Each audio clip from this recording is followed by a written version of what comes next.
Hello people, ఎలా ఉన్నారు? ఆ దేవుడి అనుగ్రహంతో వీలైనప్పుడల్లా స్పెషల్ డేస్‌లో ఏదైనా టెంపుల్‌కెళ్దామని అనుకున్నాం. అలానే ఈసారి మా మమ్మీ బర్త్‌డేకి ద్వారకా తిరుమల అదే చిన్న తిరుపతికెళ్తున్నాం. 15 ఇయర్స్ బ్యాక్ ద్వారకా తిరుమలకి వెళ్దామని అనుకున్నాము. అప్పటినుంచి ఎన్ని సార్లు ప్లాన్ చేసుకున్నా కూడా అది కుదరలేదు. ఫైనల్లీ ఈ ఇయర్ వెళ్తున్నాం. ద్వారకా తిరుమలలో మా దర్శనం ఎలా జరిగింది, టెంపుల్ హిస్టరీ ఏంటి, అన్నీ ఈ వీడియోలో ఉన్నాయి, చూసేయండి. ద్వారకా తిరుమలలో ఎక్కడా లేని విధంగా విమాన గోపురం కింద 2 వెంకటేశ్వర స్వామి విగ్రహాలు కనిపిస్తాయి. ఒకటి అర్ధ విగ్రహం, ఇంకొకటి సంపూర్ణ విగ్రహం. ఇలా 2 విగ్రహాలు ఎందుకున్నాయి అంటే, పూర్వం ద్వారక అనే మహాముని శేషాద్రి అనే గిరిపైన విష్ణు దర్శనం కోసం తపస్సు చేశారు. అప్పుడు విష్ణుమూర్తి దర్శనమిచ్చి తాను ఒక వాల్మీకం అంటే చీమల పుట్టలో ఉంటానని చెప్పారు. అలా ద్వారకామునికి వాల్మీకంలో ఉన్న స్వయంభూ వెంకటేశ్వర స్వామి కనిపిస్తారు. కాకపోతే అర్ధ విగ్రహం మాత్రమే కనిపిస్తుంది. మిగిలిన అర్ధభాగం పాతాళంలో ఉన్న బలిచక్రవర్తి పూజిస్తూ ఉంటాడని పురాణాలు చెప్తున్నాయి. ద్వారకాముని కనుగొన్నారు కాబట్టి ఈ క్షేత్రాన్ని ద్వారకా తిరుమల అని పిలుస్తారు. భక్తులందరూ వెంకటేశ్వర స్వామికి పాదపూజ చేసుకునే అవకాశం కావాలి అని రామానుజాచార్యుల వారు ఇంకొక నిలువెత్తు విగ్రహాన్ని అర్ధ విగ్రహం వెనక ప్రతిష్ఠించారు. కాకపోతే ఇక్కడ స్వామివారికి ఎలాంటి అభిషేకాలు చేయకపోవడం ఇక్కడ విశేషం. పెద్ద తిరుపతి అంటే తిరుమల తిరుపతిలో మొక్కిన మొక్కులు ఇక్కడ చిన్న తిరుపతిలో తీర్చుకోవచ్చు.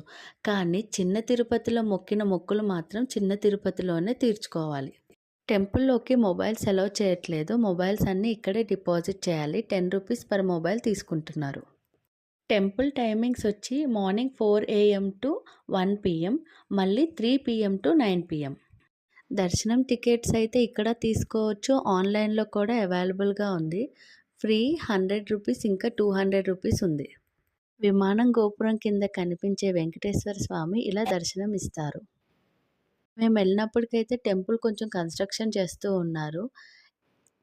ద్వారకా తిరుమల క్షేత్ర పాలకులు శ్రీ భ్రమరాంబ మల్లికార్జున స్వామి. ఆ గుడి కూడా పక్కనే ఉంటుంది. దర్శనం చేసుకోవచ్చు. ఇక్కడి స్థల పురాణం ఫోటో అయితే లాస్ట్‌లో యాడ్ చేశాను. టెంపుల్ అయితే మనకి ఏలూరు నుంచి 38 కిలోమీటర్స్ దూరంలో ఉంది.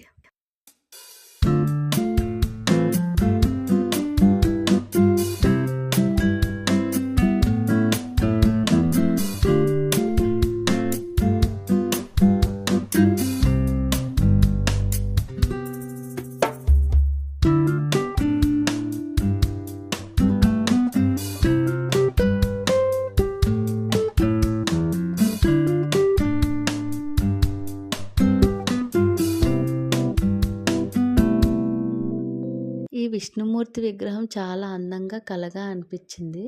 అవన్నీ చూస్తూ ఉన్నాము. దేవుడి కోసం తీసుకెళ్ళిన కొబ్బరికాయలైతే ఇక్కడే కొట్టాలి. ఈ స్టాచ్యూ అయితే చాలా అంటే చాలా బాగుంది. చాలా క్లియర్‌గా అన్నీ కూడా వివరిస్తూ ఉన్నారు.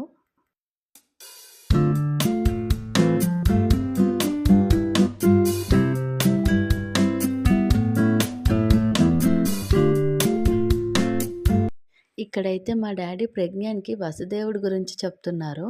ప్రజ్ఞాన్‌కి కృష్ణుడంటే చాలా ఇష్టం. కృష్ణ స్టోరీస్ ఎక్కువ వింటూ ఉంటాడు. అలా అవన్నీ చూస్తున్నాడు.